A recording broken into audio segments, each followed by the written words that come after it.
want to welcome everyone today to the Dairy Science Podcast number 5. And today we're meeting with a researcher down in Georgia, and she has investigated the conception rate for beef service sires. And specifically looking at when we're breeding them to dairy cows and heifers. And I think this is a topic that's very relevant to a lot of us as we've been exploring this to not only improve our genetic base, but also for those of you that are maybe seasonal and looking to catch those last cows in the window. And so I guess without further ado, could you introduce yourself for us, Taylor? Yes. Hello, Reagan. Thank you so much for having me. My name is Taylor McWhorter. I'm a graduate student at the University of Georgia in Athens, Georgia, studying animal breeding and genetics. So I received my bachelor's from UGA in animal and dairy science in 2018, and then just continued directly onto my PhD working with Dr. Daniela Lorenzo and really just a great group of people here. And in the summer of 2019, I had an internship opportunity. Now, I interned at the Council on Dairy Cattle Breeding, or CDCB, in Bowie, Maryland. And then while also at the CDCB, I was given the opportunity to work with the USDA Animal Genomics and Improvement Lab, or AGIL, in Beltsville, Maryland, and was really just grateful for that opportunity to expand my knowledge from my regular academia setting to industry. Wonderful. Well, I was reading your article about conception rate for beef service, and what really came to mind was the number of dairy cows that have been bred to beef. Could you expand on how much more are we using straws of semen here recently? What I've seen is we measure the past 4 years of records. So in the past 4 years, we've seen almost 300,000 insemination records between beef on dairy. And then if we look at the prior 4 years, that's going to be 2012 to 2015, we only saw about a little over 100,000. So we're looking at, just in the raw data that I have to work with, over doubling in that time frame. And I think we're seeing them through the stockyards, and we're seeing it through genetic progress in our cow herd as we see pounds of milk per cow increasing over time throughout the nation. This is just one way to accelerate that genetic progress. And in your specifically Holstein herd, I guess, is primarily what you worked on. So could you describe your project, or what the data set was that you looked, how you were investigating the conception rate of these beef sires? Absolutely. I conducted this project while on my internship with the Council on Dairy Cattle Breeding. So there I had access to the cow and heifer insemination records that were contained in their National Cooperators Database. And I also was able to receive about 5,000 beef bull IDs from the National Association of Animal Breeders, or NAAB, in Madison, Wisconsin. The NAAB supplied these 5,000 beef bull IDs that had bull IDs, birth dates, breed, controller stud code. And I was able to cross-reference the beef bull IDs with the National Cooperators Database of the heifer and cow inseminations and see where they were cross-referenced. Very good. And so I guess if I were to be very direct, so if I am a dairyman and I enroll in DHIA, and the milk tester comes every month and he gathers all my breeding data, is that go into this database anonymously? I do see all the data from that cow and that insemination record. And it is very, very important for those service sire IDs to be recorded properly so we can get all those evaluated. Absolutely. Golly, entering that data on a monthly basis right before the test day comes is always a bit of a chore. Great.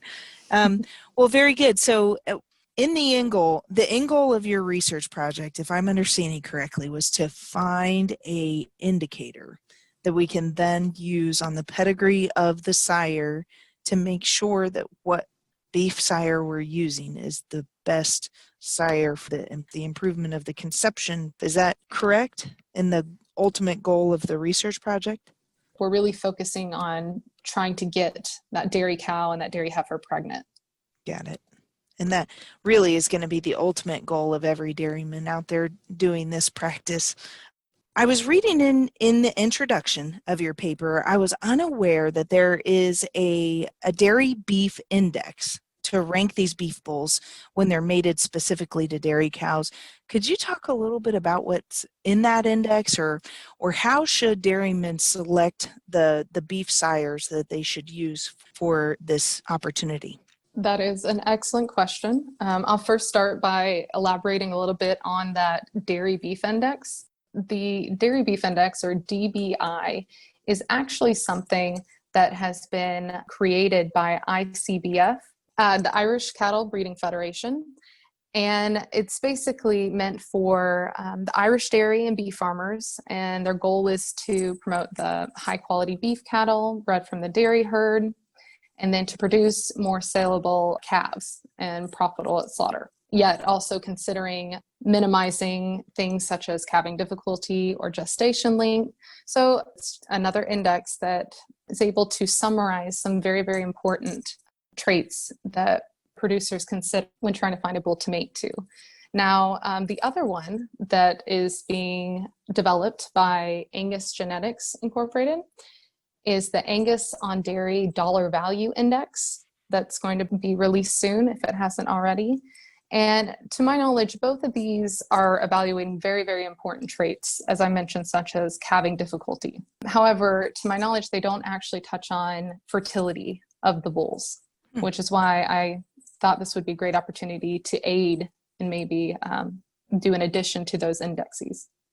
Absolutely. And the Angus on Dairy Dollar Index sounds very interesting, since your data showed that over 90% of all the dairy on beef inseminations to date or in your data set is Angus. And so that's going to be really great information to study that index to make sure that we can be generating a calf that is profitable, maybe not in your dairy enterprise, but to then sell or to background or to feed out, however you want to manage that little critter. Let's make it profitable as possible. Sure. Okay, so this is a standard conventional semen that you were looking at that was being used on dairy breedings, and you've got this big data set. Could you tell us what you found about conception rate when using primarily Angus semen? Is that correct? Yes, yes, I would be happy to. So two things I wanted to point out is when we see conception rate, or CR, and it's reported as a percentage between 0 and 100%. This is that measure of fertility for females, the cows and heifers. And then on the other hand, we have this sire conception rate, SCR tool we've developed, and it's a measure of fertility of the bulls. It's going to be expressed as an EBV, at the estimated breeding value. So we expect to see that average of 0. And specifically for the beef bulls, when we evaluated them on the SCR, we found their range to be between -5 to 4.4%. And it is still reported as a percentage because of the way we calculate it. I see. Wow. Okay. So after analyzing all of the sire conception rates, you've got this pool of data. Do you plan to share that with the Council of Dairy Cattle Breeding? Yes. Great. And so hopefully that'll propel this effort forward to identify the most ideal beef sire to use on your herd on a rotating basis annually, and further the advancement of the genetic gain of your purebred operation, but then also be sure that those cows that you're breeding to beef will also get bred. Okay, so if I am a dairyman using beef sires in my dairy herd, I was wondering, how do I utilize SCR, or sire conception rate, to help select which bull I want to use? Well, when we're looking at estimated breeding values, the EBVs are values that are used to compare each bull to each other. So let's say we have a bull with a sire conception rate of 3%, and we have bull B, the second bull, with a sire conception rate of 0%. That means that on average, we expect bull A to have conception that is 3% better than bull B at 0%. Oh, okay, very good. And do you think, will my semen dealer have that listed on his pedigree?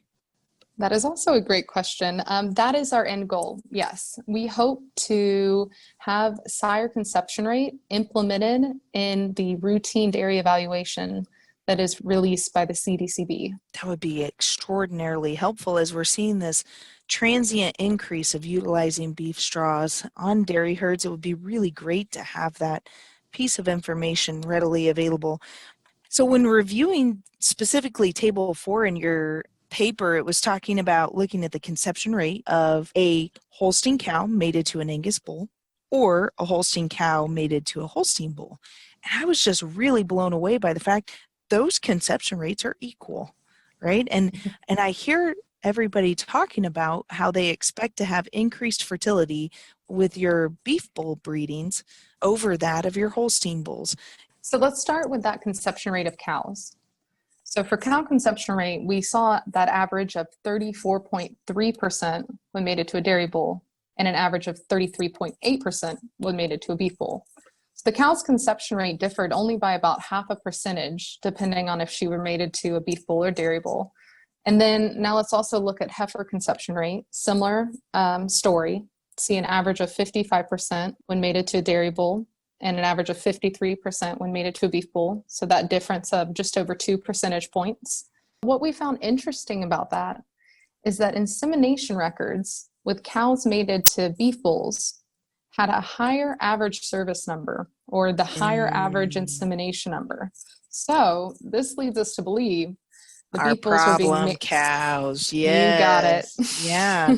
And that ding dang heifer that won't ever settle, we're going to throw a straw Angus semen at her and see if she'll settle then. I see. So it's confounded by service number. So that makes perfect sense. Very good. And definitely explains, because I just, in talking to guys, that seems to be the go-to reason to grab a beef straw of semen out of the tank. It's just to make sure that that problem cow is able to go ahead and get settled. So thank you for clearing that up. How frequently did dairymen utilize beef semen on their herd multiple services, consecutive services? So given more time, we are very interested in seeing how sire conception rate compares for, let's say, cows in just first service, in just a second service, in just a third service, and so on separately. We haven't done that yet, but that's definitely something we'd be curious to see. Future research. Very good. Yes, ma'am. Yes, because that would identify those guys that are using beef as a strategy for their problem breeders, or distill it out for those that are using it for genetic progress or for a seasonal effect of their seasonally calving herd. So there's really, in my mind, 3 major pots of why dairymen utilize beef semen on their herd, and it really would be interesting to explore different breeding numbers. Yeah. Great. Well, okay, so one question that I ask every researcher that participates in the Dairy Science Digest is, what do you want dairymen with boots on the ground to know about your research project? I believe this research can help dairymen in a number of ways, but the top 3 that come to mind are 1, reducing unwanted surplus male dairy calves, 2, increasing profit, and 3, increasing genetic gain. And I'd love to give an example of a herd with just, let's say, 100 dairy cows. Traditionally, all 100 would be mated to a dairy bull. And then we expect 50 calves to be males, 50 calves to be females, give or take a few. These male dairy calves don't have a place in the industry. So producers make very little money off these male calves, of selling male dairy calves for $20 or even losing money on them. And it also raises that welfare issue of how to handle them without losing money. So let's go to another scenario. Let's restart with our herd of 100 dairy cows. What if we chose the best, say, 40 genetically superior cows to mate to superior dairy bulls? Now we expect those 40 superior cows to produce 20 replacement heifers, 20 male dairy calves, and that leaves 60 cows that we can mate to beef bulls. So our resulting next generation of offspring is 20 replacement heifers, 60 dairy beef calves, male or female, that can be sold for a profit, and only 20 male surplus calves. And this scenario can be improved even further with the use of sex semen, but by implementing the use of beef semen in this second scenario, we reduce the surplus male dairy calves, increase profit. And by mating only the top females to the top dairy bulls of your choice, you're also able to increase the genetic gain with replacement heifers. Yes, definitely advancing the progress of your herd.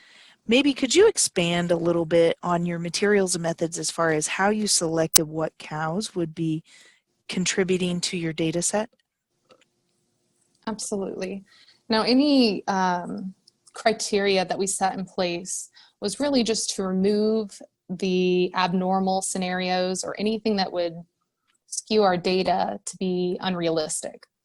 So we started when we had all our inseminations mixed with our beef bulls. So now we know all these inseminations are sired by beef bulls. We keep the most recent 4 years of data. And then if there's herds that have less than 80% of matings with artificial insemination, we remove them. And we also remove conception rates less than 10% or greater than 90%, because with a herd with those conception rates, we wonder if they're only reporting successful breedings or having some other outliers. So when we looked at the cows, we included cows from lactation 1 through 5. We allowed a maximum of 7 conventional semen breedings. And then all breeds of dairy cows were required to have a minimum milk yield of at least 10,000 pounds. And we did this to mainly eliminate lactations that had injury, health, or any other unrecorded problems. That could certainly confound reproductive success. Sure. Correct. That added up to be 200,000 inseminations in your database. I think the exact number was 268,174 inseminations. That's a lot of data. Okay, so you just described how you selected the cows for your database. Could you tell us a little bit how you decided what sires to analyze? Absolutely. So as I mentioned, I received a list of 5,000 beef bull IDs from the National Association of Animal Breeders. And I cross-referenced that with the cow and heifer insemination records. Now, the 5,000 beef bull IDs that I received, already half of them were Angus IDs. So I could speculate and say it makes sense that Angus semen is predominantly used on dairy cows. As we know, a black calf will be worth more money given the certified Angus beef program.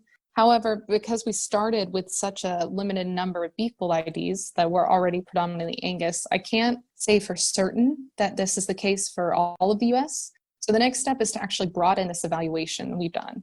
We're expecting 32,000 more beef bull IDs that we can cross-reference with the cow and heifer insemination records. And hopefully this will give us a good idea of the big picture of beef on dairy again.